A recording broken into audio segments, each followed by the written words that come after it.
Bueno, ¿qué tal? ¿Cómo andas, Susana? Un gusto estar acá junto contigo, realmente. Estamos junto a Susana Bentancor, que nos va a introducir en la historia de lo que es la estancia La Aurora, ¿no? Ella es una vieja conocida de Miguel Ángel Tona, de toda la familia de Tona, ¿no? Sí. Y bueno, y vamos a conversar junto con ella sobre todos estos grandes misterios que han sucedido en la estancia La Aurora.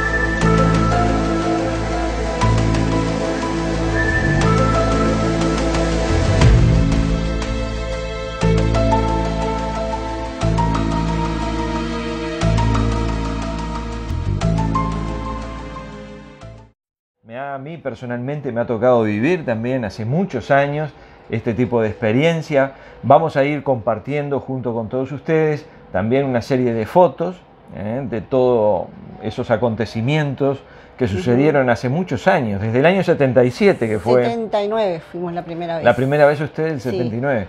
Sí. Digamos, en el 77 sé que fueron los primeros eventos que sucedieron allí en la estancia, que fue en enero, fue en pleno verano.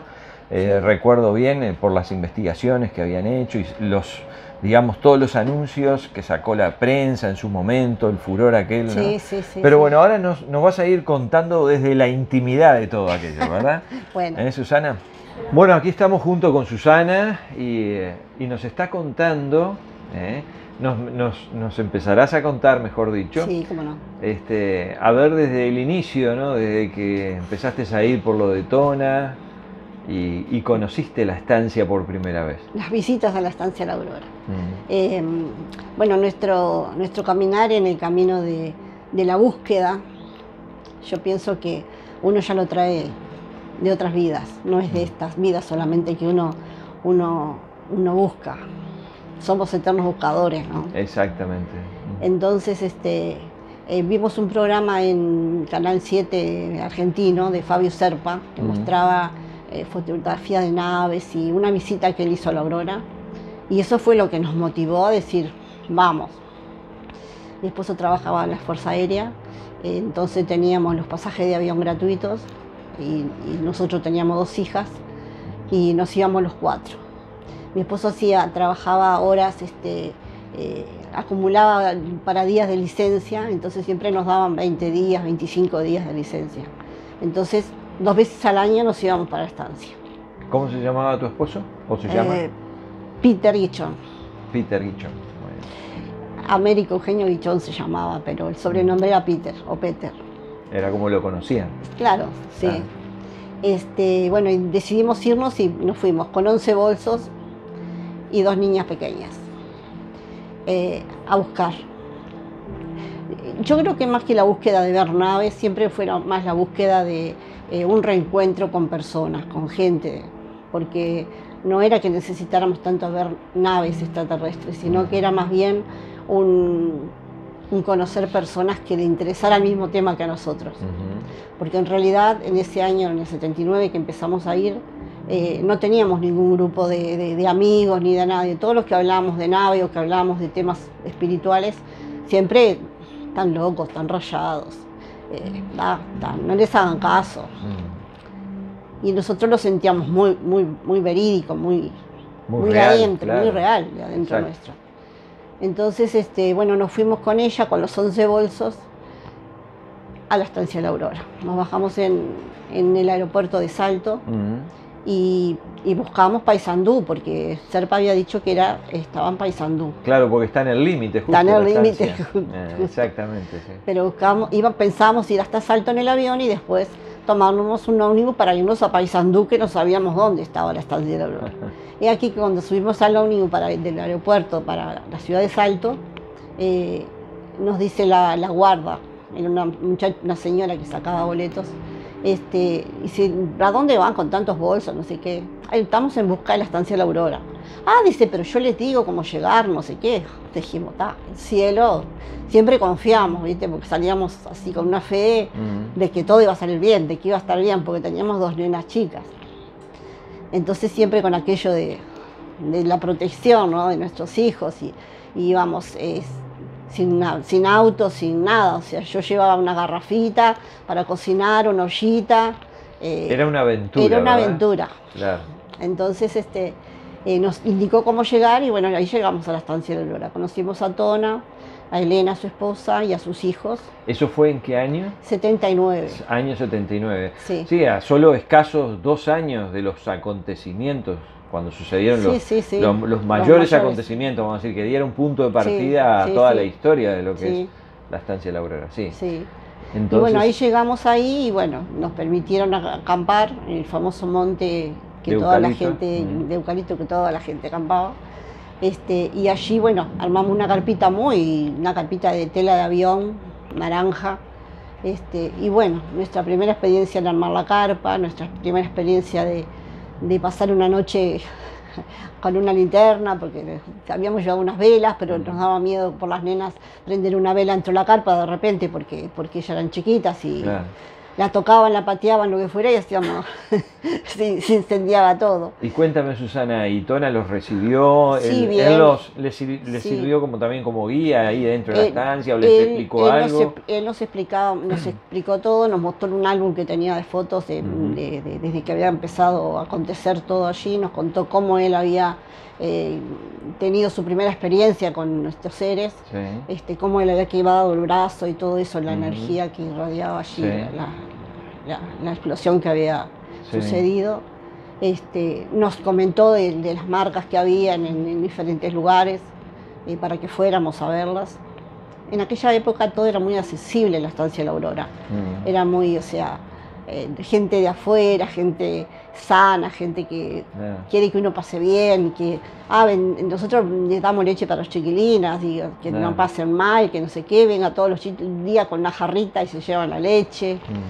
El agua también, teníamos un bidón y con el agua íbamos a buscar el agua al molino, ahí que ellas le daban la manijita al molino, al molino para llevar agua. Todo muy sacrificado, pero era muy reconfortante. O sea, uno se sentía muy bien. Muy bien, claro. Muy bien, muy lindo. Empezamos a tener experiencias, muchas experiencias. La primera vez creo que fue más que nada los sonidos lo que más nos llamaba la atención. ¿Qué tipo de sonidos? ¿Qué tipo de sonidos había? Eran diferentes los sonidos, según la nave que estuviera, según el sonido que tenía. Había una que hasta las nenas, la primera vez nos habíamos asustado mucho porque no conocíamos ese sonido, el sonido de las abejas, el famoso sonido de las abejas.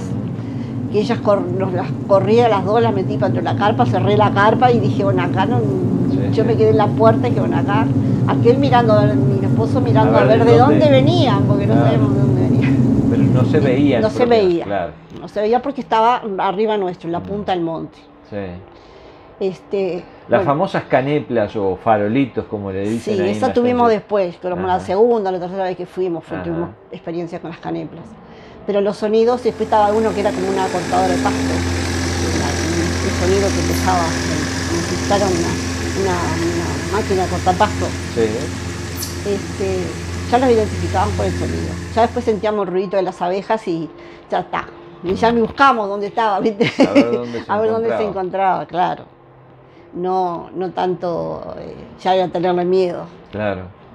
Después tuvimos no sé si la primera o segunda vez, tuvimos la experiencia de sentirlos caminar al lado nuestro. Al lado de ustedes, cuando estaban dentro de la carpa, por ejemplo. Cuando estábamos adentro de la carpa. Exactamente. Que los buscábamos por atrás. Ellos sí venían hablando, entraban en el monte, venían caminando y conversando. Se conversaban en un idioma que nosotros no... ¿Ustedes sentían conversar, como una conversación? Sí, eran dos que venían conversando, dos personas que venían conversando, en un idioma que no sabíamos cuál era, ellas tampoco, porque las tres estábamos así, porque aquel cuidaba de que no pasara nada, ¿viste? Era el guardián de nosotras, pero nosotras, a ver qué, porque claro, queríamos ver cómo quería, además se sentía chac, chac en el suelo, ¿viste? Cuando claro, caminan. Sí. Y la hojarasca que estaba en el piso. Sí, sonaba. Claro. Y ellos venían, ellas o ellos, no sé, venían caminando hablando en ese idioma que no sabemos qué era. Pasaron pegados a nuestra carpa así, sentíamos las pisaditas ahí al costado nuestro y siguieron y ta. ¿No tuvieron curiosidad de salir en algún momento, o tanto Peter como no, él estaba en la puerta de la carpa y estaba afuera mirando a ver quién era, pero él no veía a nadie. ¿No llegó a ver a nadie? No. En realidad él sentía la conversación. Nosotros sentíamos más las pisadas porque estábamos adentro de la carpa y estábamos cerquita del suelo. Exacto, claro. Entonces sentíamos más. Él las pisadas no sé si las sentía. No me acuerdo si las sentía o no, pero digo...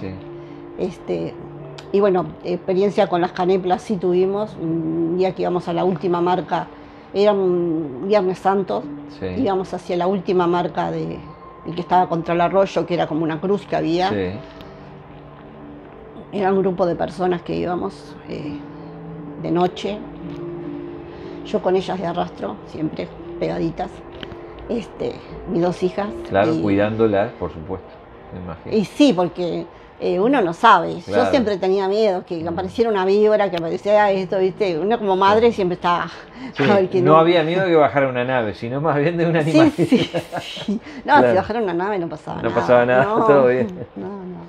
No. Íbamos caminando, éramos 11 personas que íbamos caminando rumbo al arroyo. Y venía, detrás nuestro, íbamos un poquitos con linterna, porque en realidad, yo no sé si en la Aurora tú has estado, sabes que... Son noches claras, son noches claras, pero hay como una fosforescencia. Es una luz que sale de adentro de la tierra, hacia afuera. O sea, y que no te da sombra. Exacto, Vos mirás y no tenés sombra para ningún lado. Que inclusive ese efecto, saliendo del perímetro para afuera, para el lado del Padre Pío, por ejemplo, es oscuro, no tiene nada que ver. Para mí la percepción cuando hemos estado dentro de la estancia es esa fosforescencia, esa luminosidad que hay, que no lo hay en el frente, es rarísimo, ¿no? No sé si eso lo perciben igual o no.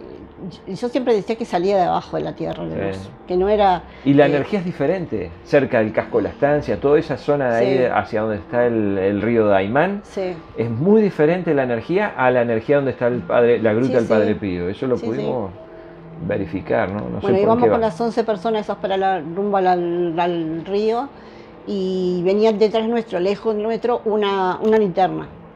Entonces, dice el marido, le decía al otro muchacho, mirá, dice, se quedó alguien para atrás, vamos a esperarlo, no sé qué. Nosotros esperábamos y resulta que lo que venía atrás nuestro paraba. Se detenía. Y seguíamos caminando y seguíamos mirando, porque capaz que se había quedado para atrás y venía solo. Y parábamos de vuelta y la luz está ahí. Hasta que en una vuelta, no es raro que esa luz no sé qué. Y estaban mirando para atrás esperándolo al que venía, ¿no? Subió para arriba así la luz y se fue. Desapareció. Claro. Esas son las famosas caneplas. Exactamente, sí. Después seres extraterrestres sí, vimos muchos. ¿Ah, sí? ¿Tuvieron contacto de verlos? De verlos, sí. No tanto de comunicación, no, sino verlos. O sea, verlos a una distancia de ustedes. Verlos a una distancia, ¿A qué distancia? Más o menos calculas. Bueno, nosotros estuvimos cerquita. 20 metros, 15. Cerca. ¿Cuántos serían? No me doy cuenta. No, sería de aquí al baño. De aquí al baño. Estamos hablando de 3-4 metros. 4 metros. Sí, no más. De ahí. ¿Pero estaban en la carpa ustedes? Nosotros estábamos dentro del monte acampando. Sí. Y empezó a venir una niebla. La niebla, empezó a bajar mucho la niebla, que ella le tiene miedo, mi hija le tiene miedo a la niebla. Una bruma, sí, una bruma, pero la bruma empezó a quedar iluminada. Sí, con fosforescencia. Como fosforescencia. He aquí que la bruma bajó, se empezó a aclarar la bruma y la nave baja, aterriza ahí. O sea que ven aterrizar un objeto. Sí. ¿Una luz o un objeto era? ¿Tenía un forma? Un objeto, tenía forma, sí. De esa luz salen 3 seres. ¿Cómo eran? ¿Altos, bajos, medianos? De estatura mediana, medios cabezoncitos, con un cinturón con un brillo. Y los 4, vamos. Claro. Nos agarramos de las manos los 4 y dijimos, vamos. En eso que dijimos, vamos, nos hicieron así, que no nos movíamos. Que no avanzaran, claro. Que no nos movíamos. Sí. Y mi marido nos agarró todas y dice, no nos acerquemos porque capaz que nos hacemos daño, ¿viste? ¿Eran 4 seres o 3 seres? No, eran 3 seres ellos y 4 nosotros. Ajá. Y los seres estaban los 3 vestidos iguales. Iguales, pero el que nos hizo la seña era uno que se había quedado más atrás. Los otros 2 se fueron derechos hacia los eucaliptus que había. Ajá. Eran los que usaban esas ¿Y herramientas. no percibiste nada, no percibieron nada en ese momento? Más allá del gesto de él de imponerles de que se quedaran en el lugar y no avanzaran. Sí. O sea, ¿no sintieron de repente algo mentalmente o emocionalmente, algo más? Más allá del entusiasmo, me imagino, de estar presenciando. Para nosotros fue como lo máximo que habíamos visto. Claro, no, me imagino. Porque habíamos visto sí naves en la aurora, pero eran naves que estaban arriba, sí, naves arriba, claro. chiquitas. Vimos una nave madre grande y salieron 7, 8 objetos pequeños hacia abajo. Claro. Que fuimos a verlos, buscar los 7, 8 objetos y no nos encontramos. Porque nos acompañaron 2 muchachos argentinos que estaban acampando y dicen, nosotros vamos con ustedes, vamos con ustedes. Y fueron con nosotros y resulta que en la mitad del camino empezaron con una diarrea que se morían. Y se dieron vuelta, tuvimos que dar vuelta porque los muchachos se sentían mal y dice mi marido, no los vamos a dejar solos, vámonos nosotros también. No, vamos. Y nos fuimos de vuelta. Después vimos, esos seres extraterrestres que te estaba comentando, estos que bajaron de la nave. Después lo comentamos a Tona, el otro día, mañana tempranito, estábamos en la estancia a buscar la leche y hablar con Tona, con él, claro. Obvio, que nos explicara. Entonces nos dijo que esos eran seres extraterrestres científicos, que ellos venían a extraer la savia de los árboles, porque la usaban como alimento. Ah, sí, la savia de los eucaliptus que están ahí. Sí. Ah, mirá. Sí. Interesante. Sí. Y que no nos acercáramos o que no nos pusiéramos, porque no se sabía si podían ser seres que perjudicaran al ser humano o no. Claro, de repente su campo vibracional, su energía puede perjudicar de repente. Estamos hablando de otras civilizaciones, otras razas que... Sí. Ahora, cuéntame que sí me comentaste algo que estuviste en las huellas también. Nosotros participamos también unos años después del tiempo que tú fuiste allí, y fuimos a esas huellas muy famosas que hay en la estancia de la Aurora. Contanos un poquitito sobre ellas. Que fueron dejadas también en el año 77, en todos aquellos acontecimientos. Sí, ¿no? sí. Las huellas, había algunas que eran más recientes y otras eran más antiguas. Y uno iba ahí, se acostaba sobre la huella y se decía que hacían sanación, que curaban, y no a mucha gente por ese tema, ¿no? En realidad, sobre la huella no podías estar mucho rato. Sí. ¿Cuál era tu percepción al acostarte sobre la huella? Una huella se llama la huella del ser. Sí, que tiene una forma del ser, que ya lo estamos viendo en estas imágenes. Yo sentí también en la de la cruz de abajo, pero a mí la que más me impresionó fue la que estaba sobre un cerro en un costadito. Ajá. Que era como un humano, no era un ser, tenía una cabeza redonda y después tenía solo la forma de las manos y los pies. Esa era impresionante la energía que tenía, que yo sentí, porque te daba como escalofríos, viste, todo como un hormigueo por todo el cuerpo. El hormigueo, claro, sí, eso es típico en las huellas. Nosotros pudimos apreciar eso, pues experimentamos allí también. Y contame, porque estaba la huella de la cruz también, que estaba más sobre la parte, más sobre el bajo, ¿verdad? Sí. Y había otra... Esa era la que iban más gente por sanación. Claro, y después estaba la otra, la huella, que eran como 4... trípodes, como trípodes, tripié, eran ¿no? como trípodes y además tenían la lanceta que clavaban en el suelo, o sea, tenían donde paraban y después tenían como la marca como si hubieran clavado un fierro para abajo así, pero como chanfleado, la huella y el fierrito chanfleado al costado. Se ve que era como un apoyo, ¿no? Como un apoyo, como un ancla o algo de eso para anclar a la tierra. Sí.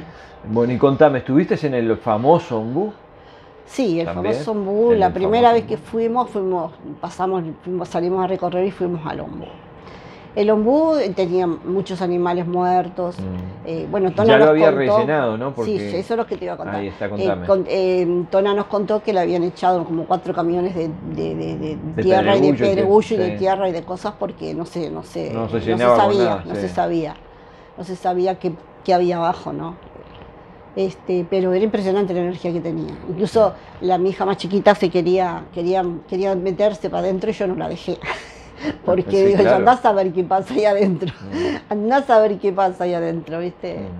No sé, los animalitos andás a ver cuánto tiempo quedaban también claro, ahí momificados o lo que hay fuera. que ver también que un animalito, un pajarito que se apoyaba también, Claro. su campo de energía es mucho menor que Claro. el del cuerpo humano. Claro. Lo que puedo decir como un aporte, que yo hice una meditación dentro del ombú, y sentía como que 1000 hormigas me caminaban en todo el cuerpo. Sí. Era impresionante, la energía era una sensación hasta incómoda en determinado momento. Sí, ¿no? Sí. No pude completar una meditación profunda y eso porque eso era una sensación, era como un movimiento continuo que sentía en todo mi cuerpo, ¿no? Pero realmente es impactante. Sí.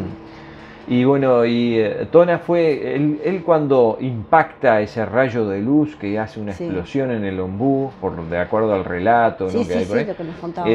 Tona, él se encontraba cerca del ombú, estaba dentro de la casa, ¿te estaba contó dentro eso? De la casa. Estaba dentro de la casa. Sí. Y él lo que hace es salir, me imagino, claro, cuando salió hoy, impacto. cuando vio eso, le digo, no sé, lo que no recuerdo si es en ese momento que él lo contactan. Que él se quema. Y que se quema porque él sale afuera, se expone como esa energía que habían hecho la implosión en el ombú. Y él queda con el brazo todo quemado. Todo quemado. También hay un perro, el famoso perro de él, que queda... ¿Cómo se llamaba? Lucerito, ¿no era? Lucerito se llamaba. Lucerito. Y ese perro que quedó, pobrecito, quedó totalmente calcinado el lomo. Y dice que estuvo como 2 días, digamos, en forma muy dolorosa, sufriendo. Lo llevaron después de muerto, creo que al veterinario, por lo que contaban, y encontraron que toda la columna vertebral del perro había quedado como unificada. Dice como cosida. Como cosida y unificada, como que se hubiesen disuelto las vértebras y quedó como una especie metalizado, una cosa extrañísima, dice, ¿no? ¿Es así? Sí, eso nos contaba él. No es lo que contaba el relato de él, ¿no? Sí. ¿Qué otra experiencia nos contás también aparte de allí? Porque fue que muchas veces fuiste, caminando, ¿no? Sí, esa es la que iba a decir. Íbamos caminando, estábamos entre los 2 montes, vamos a decir, en el monte que está a la derecha y el otro monte que está un poco más alejado. Sí. Está también a la derecha, pero está más hacia abajo, más hacia el río, que también es un monte especial ese. Primero cuento la experiencia que íbamos caminando por ahí. Bárbaro. Yo estaba embarazada. ¿Con quién ibas caminando? Con mi esposo y mis 2 nenas pegadas. Ahí está. ¿Y estabas embarazada? Y estaba embarazada. Pero he aquí que yo, o sea, mi tercer embarazo fue buscado, digo, ¿no? Yo quería tener otro hijo, Peter no quería, no, porque nos vamos a complicar otra vez, que tenía otra bebé, tenemos una de 10 años, aquella, mi hija del medio, 10 años, te vas a complicar la vida, otra vez, pañales y que esto y que lo otro. No, bueno, pero yo quiero tener otro hijo, porque he aquí que yo siempre tuve buena conexión con mis hijas en el otro plano.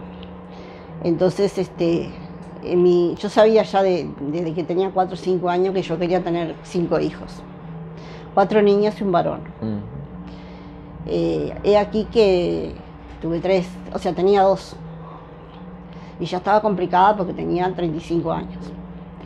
Entonces, yo estaba apurada por tener otro hijo. Digo, voy a dejar 3 esperando, ¿viste? Entonces dije, bueno, tantos tuve hasta que lo conquisté. Un día me dijo, bueno, me sacó a cenar y me dijo, bueno, lo decidí, dice, vamos a tener otro bebé. Dice, pero quiero que lo carguemos en Salto, en la Aurora. O en Salto, me dijo. Nos fuimos a la Aurora, nos fuimos a Salto. En el avión, como todo lo anterior que conté. Nos fuimos para Salto y bueno, alquilamos una cabañita en las termas y íbamos... nos íbamos caminando a la Aurora, veníamos. Bueno, es aquí que en las termas se encargué a mi hija, más chica, y que también tuve una experiencia preciosa con ella porque nosotros, estábamos en la cabaña, ella se había las habíamos mandado a las termas, nosotros nos quedamos y después nosotros fuimos para las termas y yo me senté abajo de los pinos allá en las termas en un costado. Y yo estaba así, como de espalda hacia las termas, hasta las piscinas, y del sol sale una luz. y esa luz que salió del sol se metió en mi vientre. Mira. Yo ahí, ya lo tenía yo asumido, ¿no? Pero yo ahí entendí sí. Cuál es el momento de la concepción. Fue una experiencia muy especial entonces que viviste. Sí. Y que sentiste más que nada, ¿no? Sí, sí. Bueno, pero sigo con lo del, porque íbamos por el caminando. Claro, ahí está. Entonces íbamos caminando y se paró un ser chiquito así y me acariciaba la panza. ¿Ah, sí? Sí. Y aquella lo vio, porque mi hija lo vio. Ajá. Yo dije, bueno, menos mal que no soy yo sola. ¿Qué altura más o menos? Y bueno, yo soy chiquita. Ajá. Y él me llegaría acá. Un metro y poco. Sí. Ajá. Sí. Metro 20. Metro 20. Metro 30, sí. ¿Y no te impactó que se acercara a un ser que tú no tenías? No te impactó que se acercara o se materializó allí el ser. ¿De dónde vino? ¿De dónde apareció? Yo lo sentí como que venía así en el costado, que venía como caminando atrás mío, vamos a decir. Tuyo, o sea, porque yo lo vi así cuando vino así de costado y se paró al lado mío. ¿Y tu esposo estaba al lado? Mi esposo estaba a este lado. ¿Y no lo percibió él? ¿No lo vio? No. ¿Tu hija menor sí? Sí. Ajá. Sí.